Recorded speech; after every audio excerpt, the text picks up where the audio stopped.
अकबर बीरबल की कहानी। बुद्धि से भरा घड़ा। एक बार अकबर बीरबल से क्रोधित हो गए और उन्हें अपने राज्य से निकाल दिया।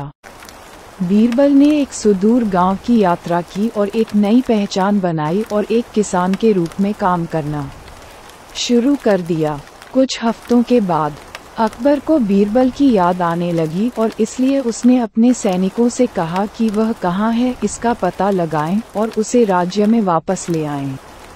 सिपाहियों ने राज्य के एक छोर से दूसरे छोर तक खोजबीन की, लेकिन बीरबल नहीं मिले।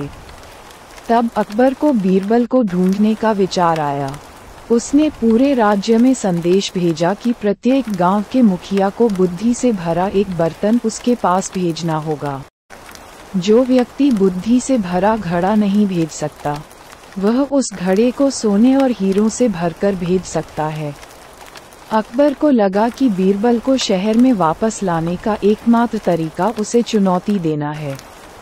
बीरबल के गांव के लोगों को ये घोषणा बेतुकी लगी और वे सोच रहे थे कि घड़े को बुद्धि से कैसे भरा जाए। बीरबल मदद के लिए आगे आए और राजा को वह देने का एक तरीका निकाला जो वह चाहते थे। उसने एक छोटे तरबूज को उसकी बेल से अलग किए बिना बर्तन में डाल दिया।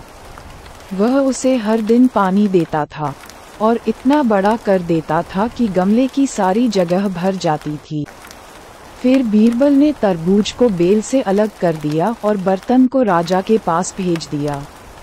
बर्तन के साथ जो निर्देश भेजा गया था उसमें लिखा था, यदि आप तरबूज को बिना काटे सावधानी से हटा दें तो आप बर्तन में बुद्धि पा सकते हैं। अकबर को एहसास हुआ कि बर्तन केवल बीरबल ही भेज सकता था। उन्होंने स्वयं गांव की यात्रा की और बीरबल को वापस राजधानी ले आए। शिक्षा। यदि आप गहराई से सोचें तो सबसे कठिन प्रश्नों का भी चतुराई से उत्तर दिया जा सकता है। कहानी अच्छी लगी हो तो हमारी चैनल को लाइक, शेयर और सब्सक्राइब करें।